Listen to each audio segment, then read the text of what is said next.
dilihat ya Pak? Saudara Pak? Nggak bisa masuk.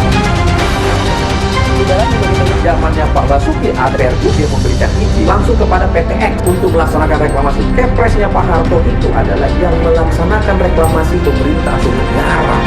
Kalau tutup saja ya gampang saja. Dampak dari penutupan itu apa? Ini kan harus dilihat juga, ini gubernur apa kalau begini. Tidak ada solusi lain.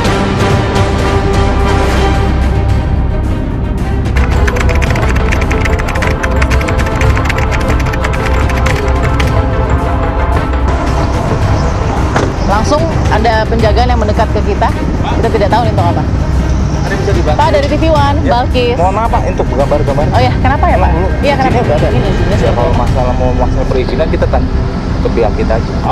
Oleh siapa Mas maksudnya? Maaf ya, tolong Pak ya. Enggak oleh siapa tapi boleh kita Langsung ke pihak perizinan kita aja. Bapak dengan Pak Mario. Pak Mario. Oke.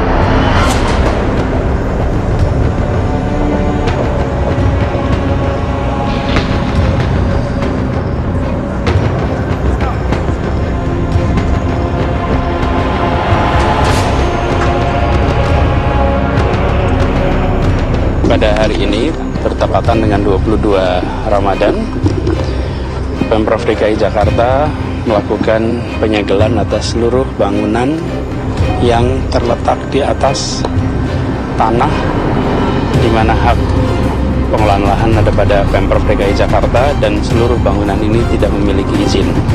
Jumlah bangunan yang disegel ada 932 bangunan. Ini terdiri dari 409 rumah, 212 rukan, dan 313 jadi satu unit rukan dan rumah tinggal. Kita ingin menegaskan kepada semua bahwa di DKI Jakarta kita akan menegakkan aturan kepada semua. Bukan hanya tegak pada mereka yang kecil dan lemah, tetapi juga kepada mereka yang besar dan kuat. Dan kita ingin agar semua kegiatan di Jakarta mengikuti aturan yang ada. Dan alhamdulillah kegiatan penyegelan tadi berjalan dengan baik. Petugas Satpol PP maupun petugas dari Dinas Cipta Karya dan Tata Kota semuanya menjalankan dengan baik. Dan kita harap nanti siang ini semuanya bisa tuntas. Dan ke depan saya meminta kepada semuanya di dalam melakukan kegiatan pembangunan ikuti peraturan, ikuti ketentuan, jangan dibalik, jangan membangun dahulu baru mengurus izin, tapi pastikan ada izin dulu, semuanya sesuai dengan tata kelola yang ada. Setelah ini ditutup, nanti petugas dari Satpol PP akan mengawasi lokasi ini sehingga tidak ada kegiatan di tempat ini. Di tahap berikutnya kita akan segera menuntaskan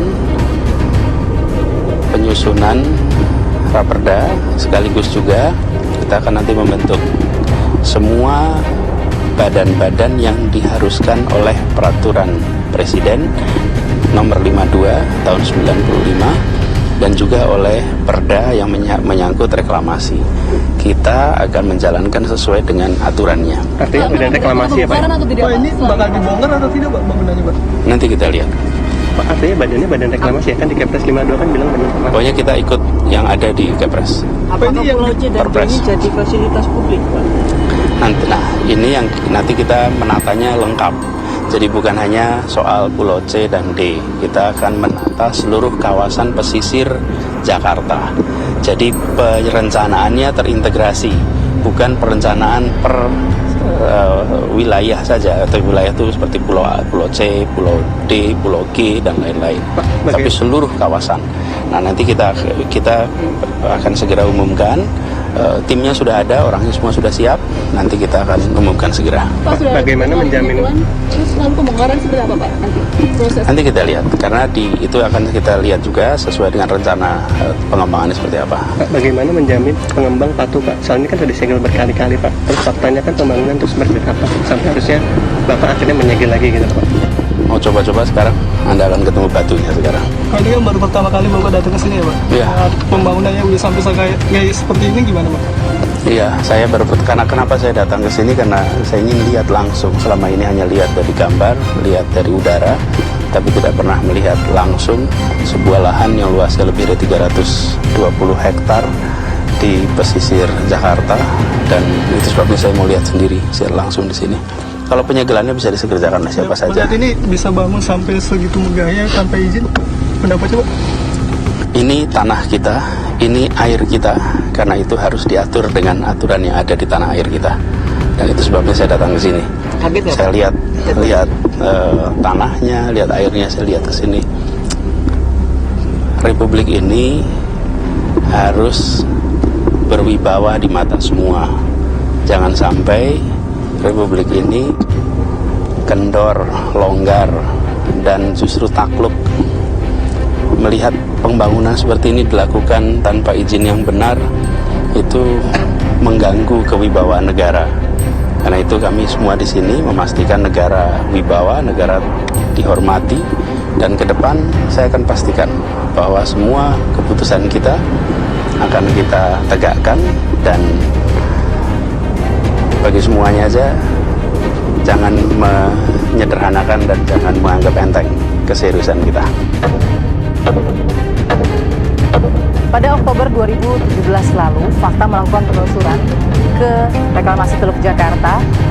Ini adalah salah satu pintu masuk dari jalan darat menuju ke Pulau C dan D. Pada saat itu, kami sedang ingin melakukan penelusuran untuk mempertanyakan bagaimana proses dari izin dan juga AMDAL yang dipegang oleh pihak reklamasi Jakarta. Tapi kemudian kami mendapatkan penolakan dan tidak boleh atau dilarang untuk mengambil gambar. Sekian lama berlalu, apa yang dilakukan oleh Gubernur baru ya, Gubernur DKI Jakarta, Anies Baswedan, penyegelan itu terjadi di bulan Juni 2018. Tak tanggung-tanggung, Pulau C dan D yang sudah beberapa kali diproses kemudian disegel, ada 932 bangunan diantaranya yang dihentikan karena dianggap tidak mempunyai hak pengolahan izin yang berada di tangan Pemprov DKI Jakarta. Kita akan lihat seperti apa penelusurannya pasca penyegelan yang terjadi. Ikuti Fakta.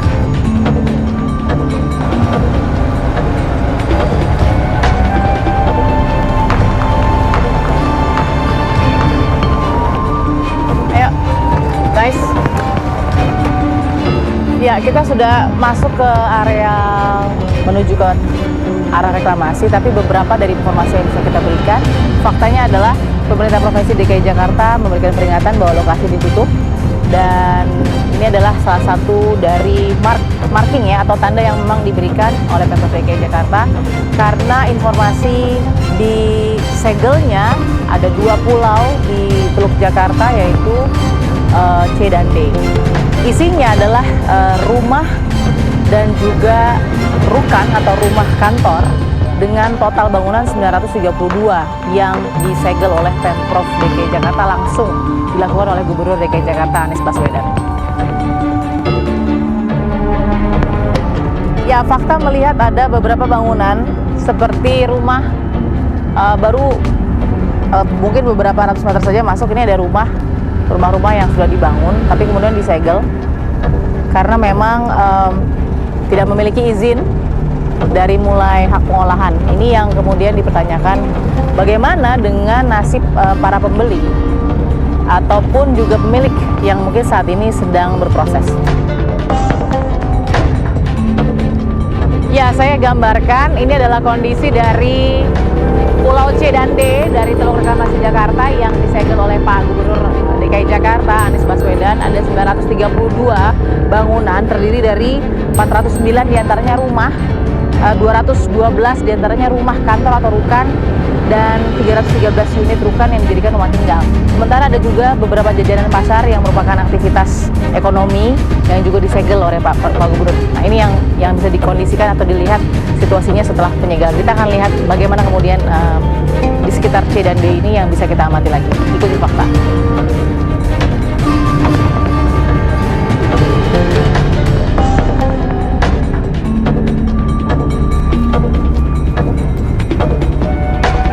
Di Pulau D ini, kalau kita lihat instalasi listrik di rukan atau rumah kantornya juga sudah terpasang nih. ada angkanya. Kalau kita lihat itu sudah terisi beberapa kWh ya. Nah ini berarti kan menandakan sebenarnya kalau secara kegunaan atau fungsi rukan-rukan ini sudah siap ditempati. Kalau di dalam juga kita intip, tinggal penempatannya saja yang belum terjadi, mungkin mengisi barang dan lain-lain. Tapi paling tidak rukan ini sudah siap ditempati karena listriknya pun juga sudah ada begitu di masing-masing rukan. Hampir semuanya sudah ada kalau kita lihat.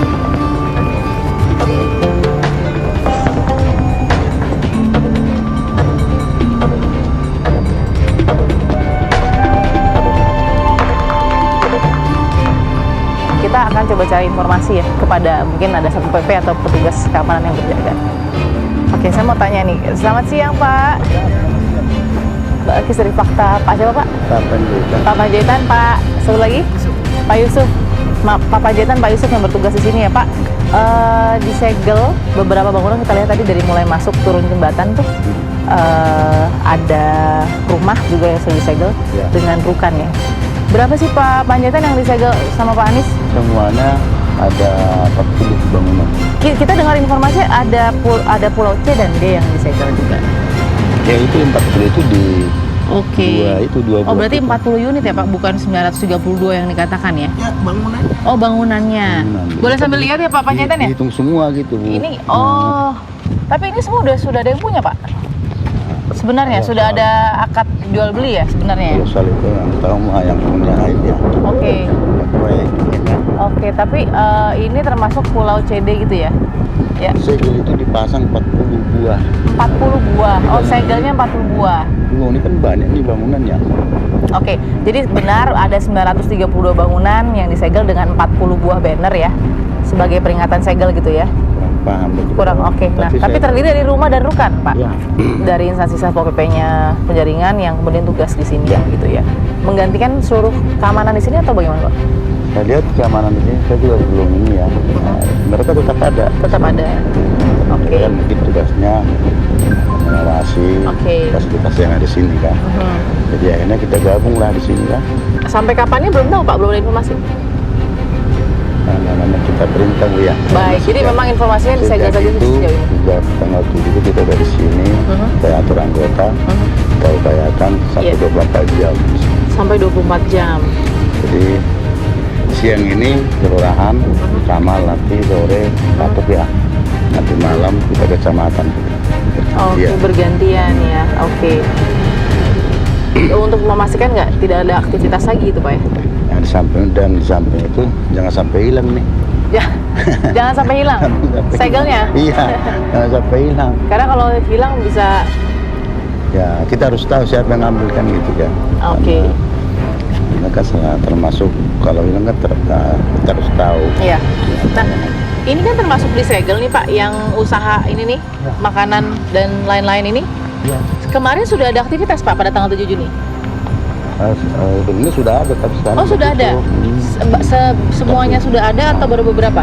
Ya beberapa lah ini yang ada nama-namanya nih. Oh sudah mulai jalan begitu ya? Pas suasana kan bulan suci Ramadan ya paling Iya. sore aja gitu. Oh jadi sore sebenarnya sudah beraktivitas lalu kemudian akhirnya disegel. Setelah sekarang kan tutup semua. Oke, inilah perubahannya Pak ya, perubahannya kita bisa lihat setelah disegel.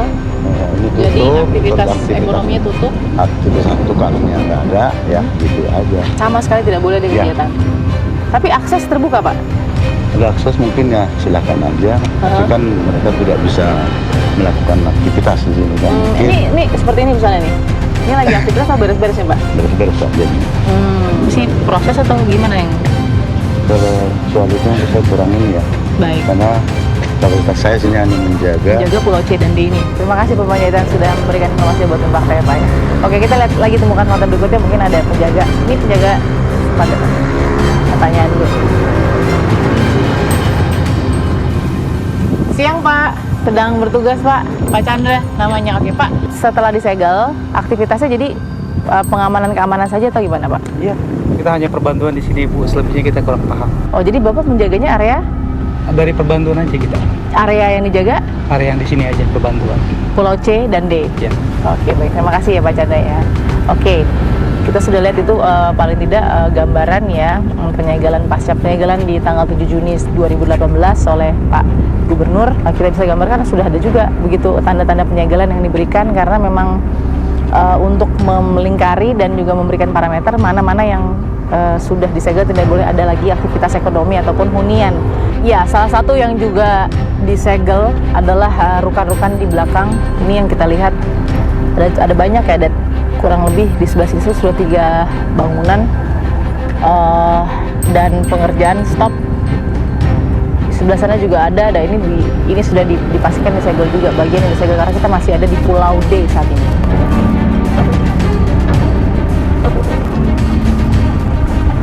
Kita akan temukan fakta berikutnya.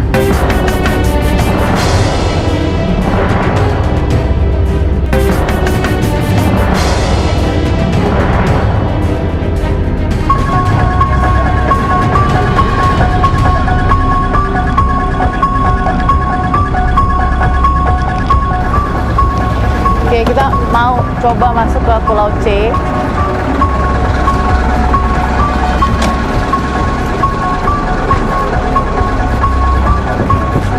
Selamat siang, Pak. Pak, mau tanya, Pak. Ini kan yang termasuk yang disegel juga. Ini Pulau C bukan? Kurang paham namanya Pak.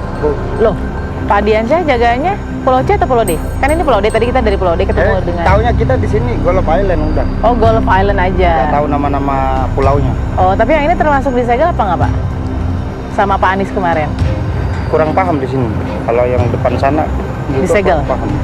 Oh, Jaga-jaga di sini sih kita. yang Bapak jaga, ini ada rumah kantor, atau ada rumah saja, atau ada pusat perbelanjaan misalnya? Belum tahu, ini kan belum jadi. Oh, belum jadi. Jadi nggak tahu itu, Pak, ya, ada bangunan apa ini. Jadi blok Pulau C nggak tahu ya, Pak, ya? Maaf, Pak. Oh, itu pekerja, Pak, ya, tadi? Pekerja tadi ya? Mohon maaf.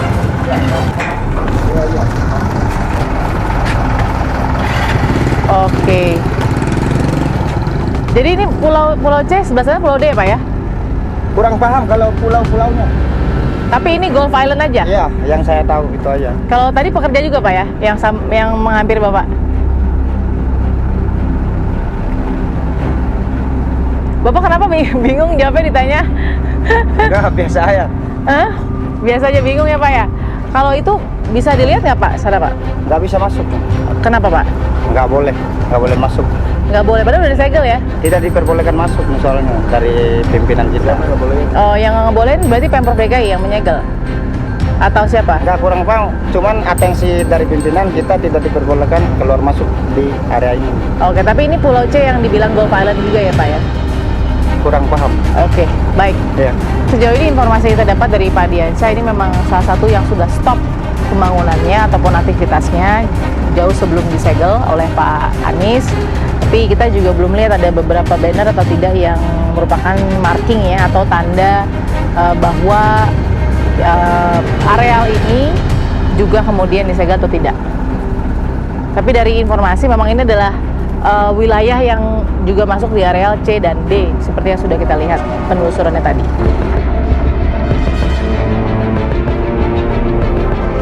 Pemirsa, fakta kali ini akan mencoba menghubungi pihak dari kuasa hukum beberapa konsumen yang sudah membeli beberapa unit di proyek reklamasi atas nama PT Kapuk Naga Indah. Nah, kita akan coba tanya bagaimana fakta di balik gugatan tersebut dan bagaimana setelah penyegelan ini dilakukan oleh Gubernur DKI. Kita akan coba hubungi kuasa hukum yang saat ini sedang berada di luar kota.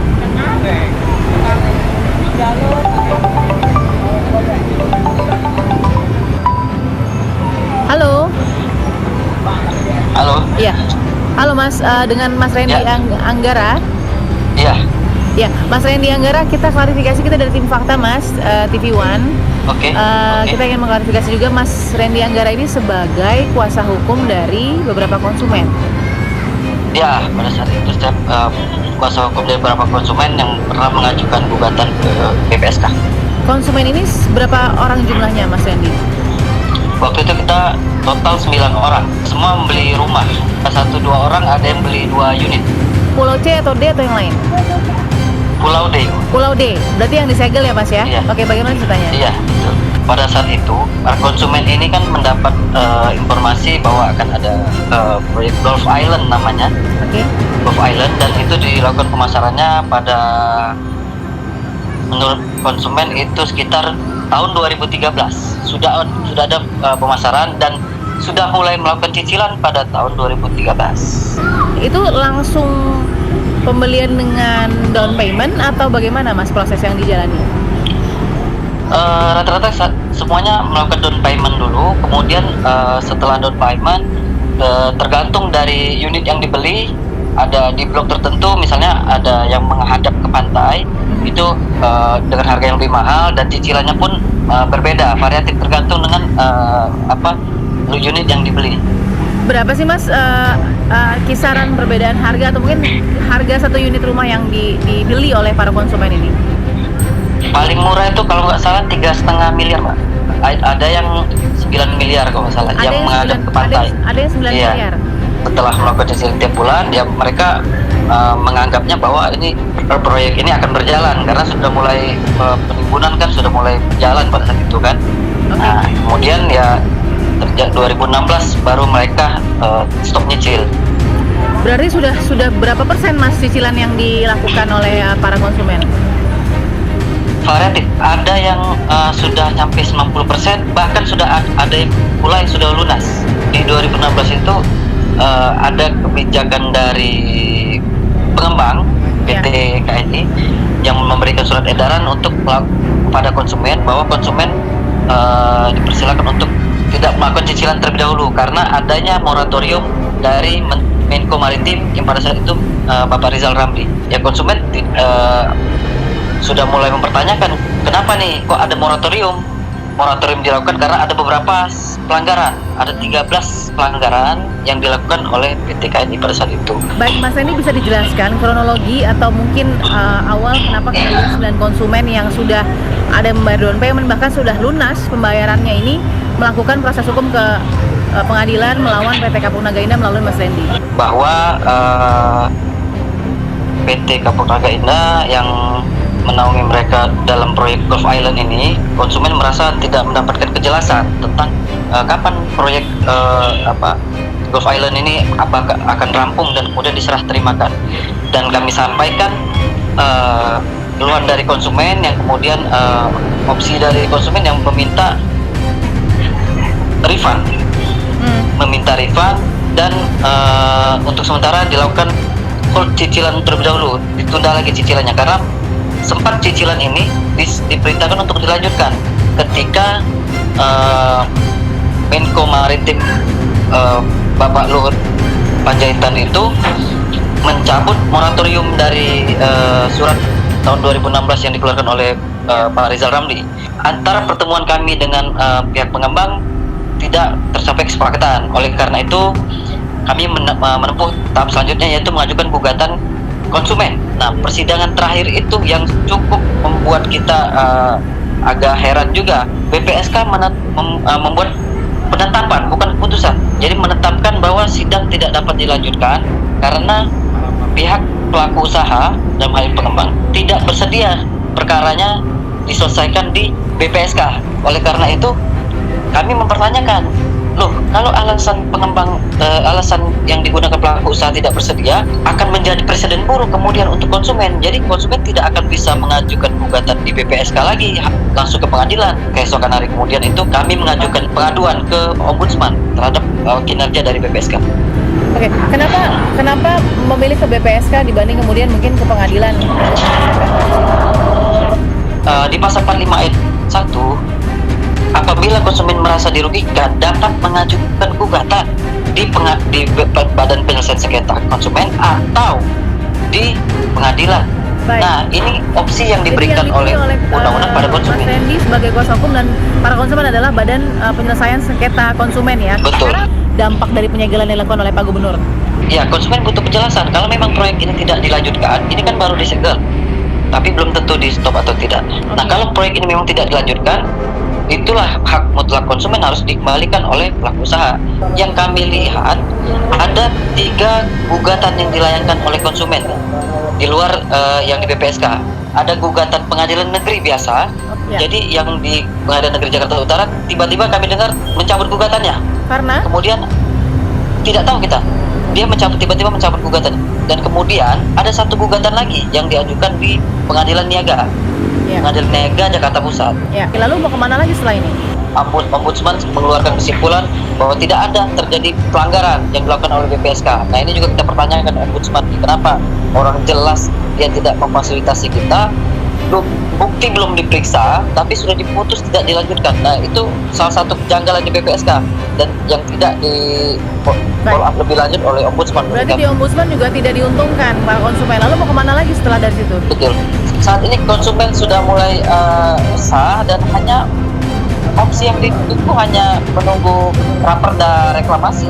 Kalau raperda reklamasi itu ditolak, tidak dilanjutkan, ya artinya tidak akan ada proyek pemalian. Tapi kalau raperda reklamasi dilanjutkan, ya akan masih ada kemungkinan mereka bisa mendapatkan barang yang mereka beli. Baik Mas Randy Anggara, terima kasih sudah memberikan informasi yang sangat penting kepada tim Fakta.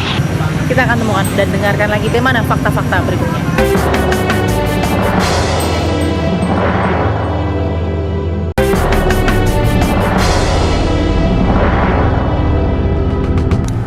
Fakta akan menghubungi pihak dari Kampung Naga Indah, Kresna Wasedanto, yang merupakan pengacara ya atau kuasa hukum dari Kampung Naga Indah selaku pengembang dari proyek reklamasi Teluk Jakarta, untuk menanyakan kemudian bagaimana pasca penyegelan yang dilakukan oleh Gubernur DKI Jakarta Anies Baswedan.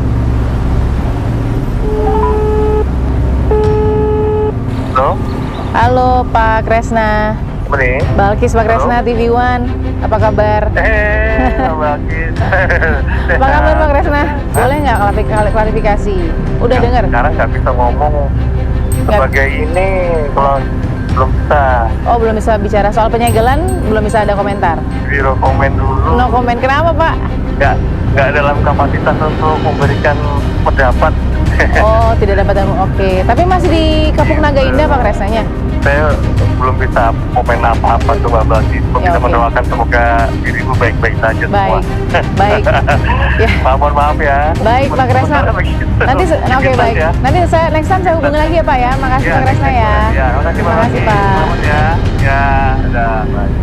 Pengacara atau kuasa hukum dari Kampung Naga ini ternyata menjawab tidak bisa memberikan jawaban apapun karena di luar kapasitas untuk menanggapi soal penyegelan yang terjadi. Kita akan coba hubungi lagi pihak-pihak lain yang kemudian akan memberikan fakta-fakta baru yang bisa membuka juga nanti bagaimana polemik dari proyek reklamasi ini akan berlanjut.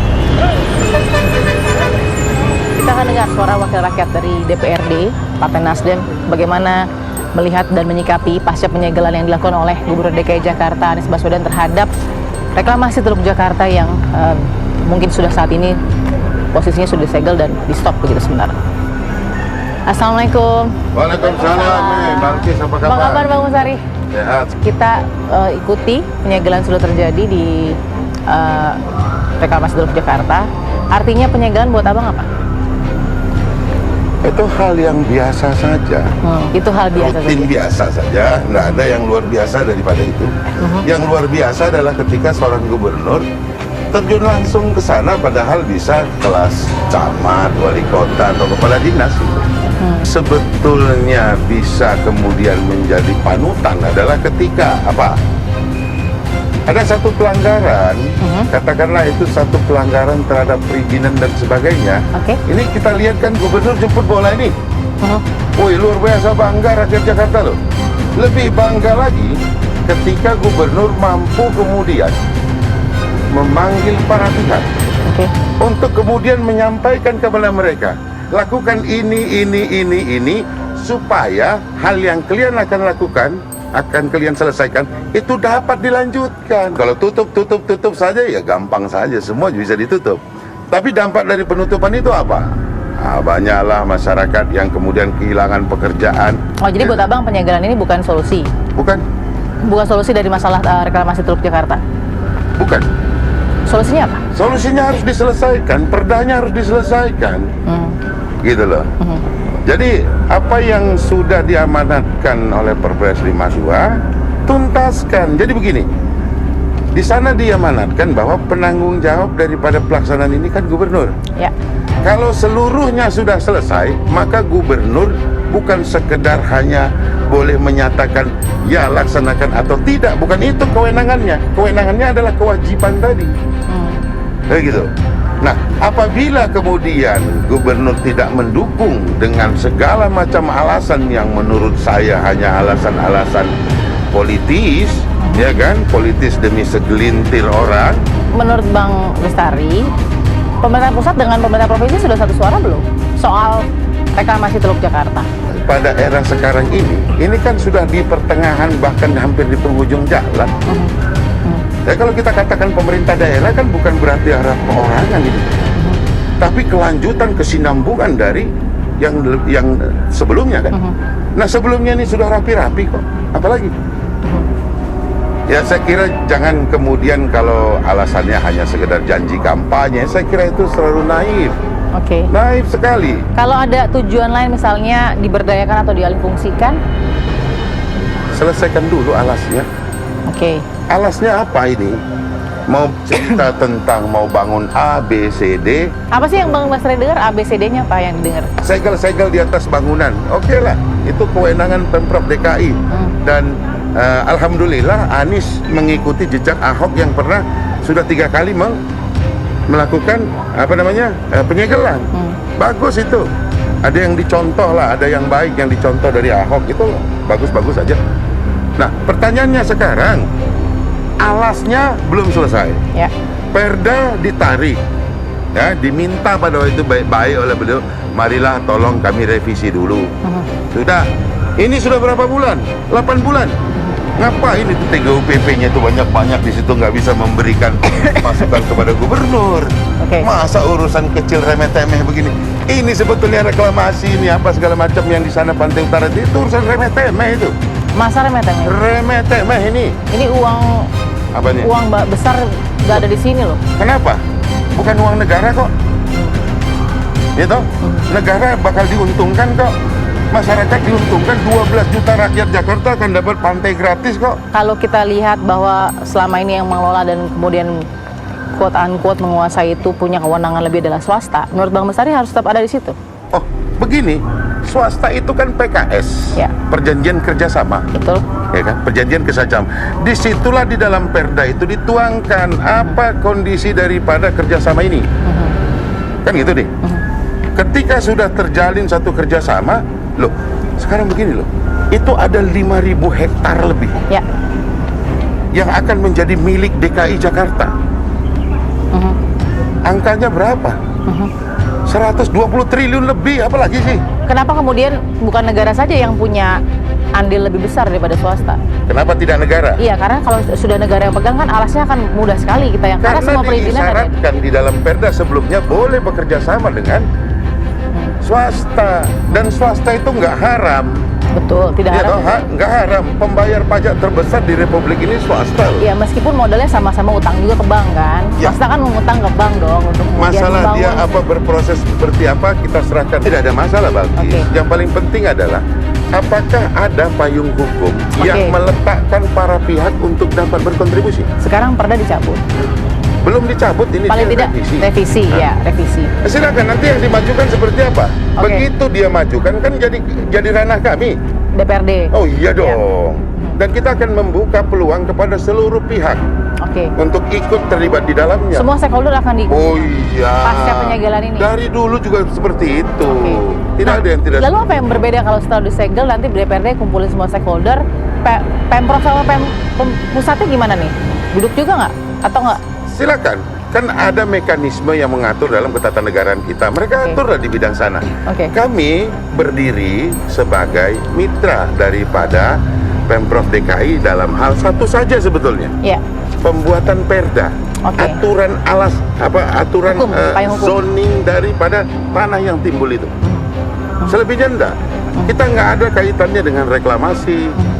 Hasil daripada yang sudah direklamasi mau jadi apa, itu harus dibicarakan kepada kita. Terakhir, Bang Bestari, faktanya dalam permasalahan proyek reklamasi ini apa sih yang diharapkan jadi outcome-nya itu konkret, nggak cuma maju mundur saja gitu?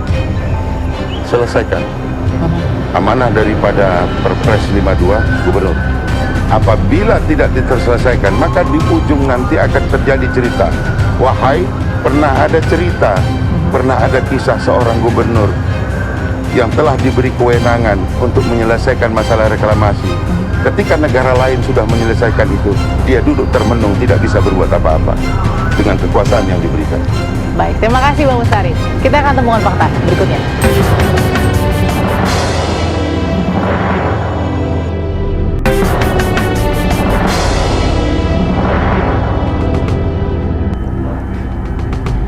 Pemirsa, pasca penyegelan reklamasi Teluk Jakarta yang dilakukan oleh Gubernur DKI Anies Baswedan, apa analisa dari pakar hukum properti? Bagaimana kemudian nasib dari pembangunan reklamasi Jakarta dan kemudian bagaimana dengan para pembeli-pembeli dari unit atau hunian atau rukan-rukan yang sudah jadi tersebut?